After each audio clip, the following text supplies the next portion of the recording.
only on the Pulse of Africa channel.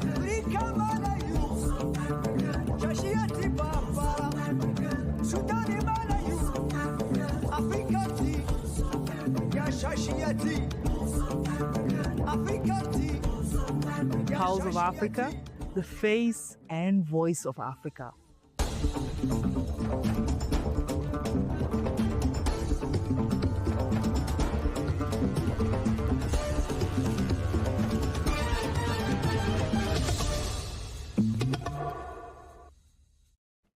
Greetings, I am Samia Mohammed, your host for this hour's news. We'll be covering stories from across Africa, so stay tuned for the latest updates. Starting with news from the African Union. The chairperson of the African Union Commission, Mohamed Ali Yusuf, on Monday received Bruno Rodriguez Parilla, Minister of Foreign Affairs of the Republic of Cuba. Their discussions underscored the historic and enduring bonds between Africa and Cuba, rooted in shared values and solidarity. The chairperson commended Cuba's steadfast support to Africa, particularly in fields of health and education. Minister Rodriguez upholded the AU's leadership and its strong voice on the global stage, notably in advancing regional integration, infrastructure development, peace and stability across the continent. The chairperson and Minister Rodriguez reaffirmed their commitment to strengthening AU-Cuba relations and to advancing multilateral cooperation, including through the African Union and the Community of Latin American and Caribbean States. Economic Community of West African States and West African Economic and Monetary Union and Senegal are finalizing plans for EcoFest Dakar 2025, West Africa's major cultural festival, set for November 30 to December 7, 2025. From October 14 to 17, organizers will meet in the Dakar to coordinate logistics, partnership, communication, and artistic programming.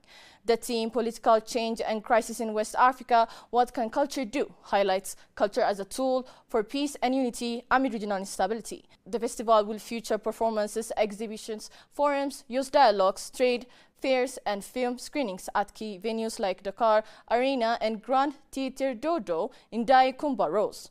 Senegal was chosen for its strong cultural infrastructure. EcoFest marks a shift for ECOWAS toward cultural integration and dialogue.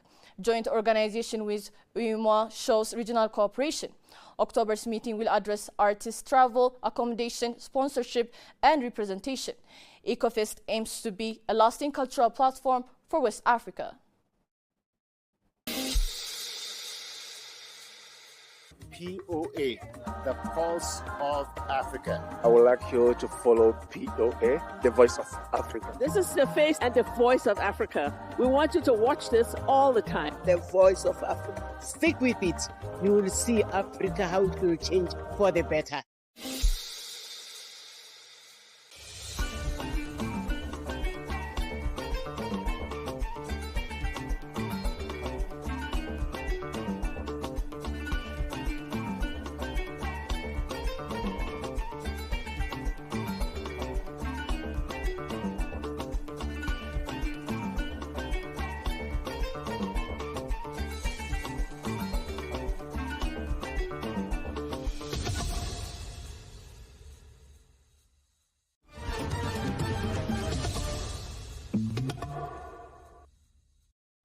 Senior officials from member states of non-aligned movements on Monday began meeting in Kampala ahead of a foreign ministers' conference to address challenges facing the movement.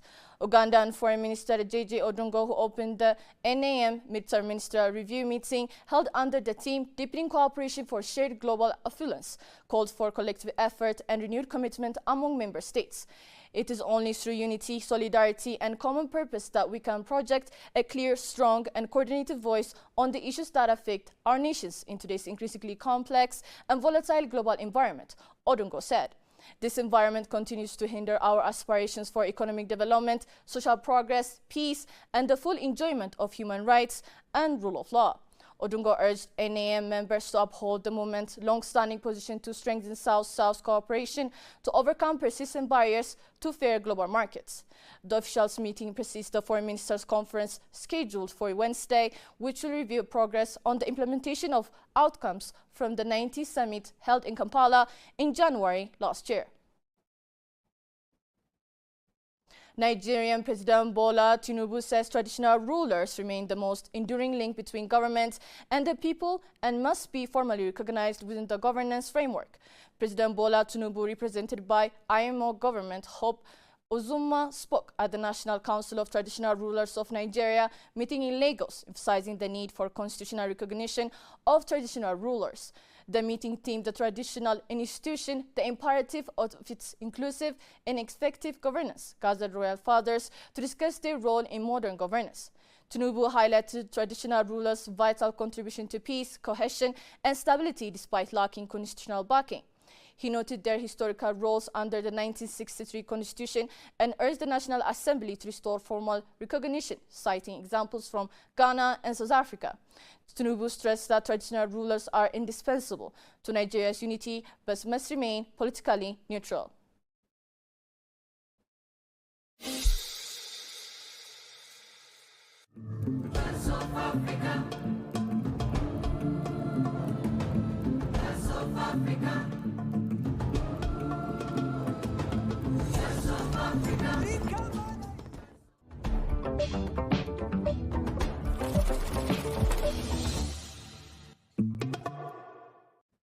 Now to business news.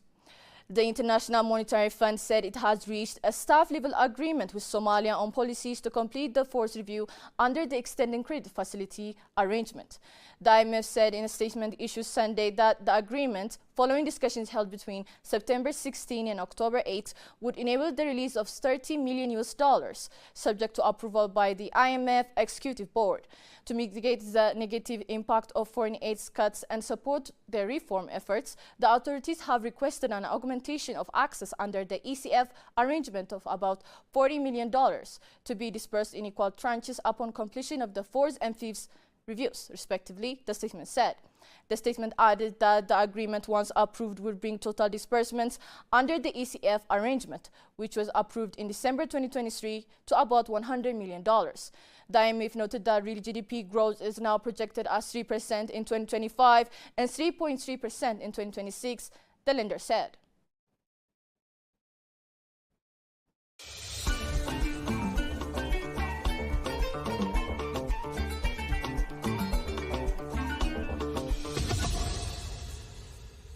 Finally, Algeria has signed a $5.4 billion production sharing agreement with Saudi Arabia's Midad Energy, partnering with state-owned Sonatrach to explore and develop oil and gas reserves in the Illis Basin. The 30-year contract, with an option to extend for another 10 years, includes a 7-year exploration phase fully funded by Midad, with $288 million allocated specifically for exploration.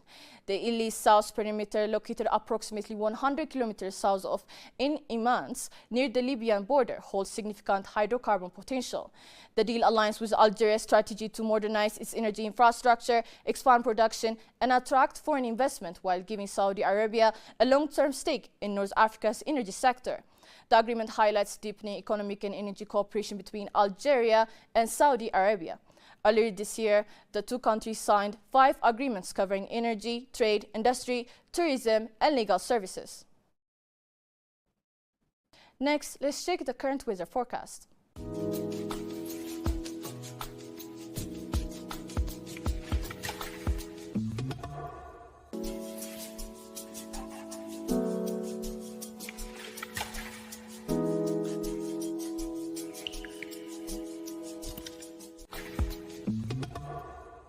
That's all for today. Pulse of Africa. Thank you for watching.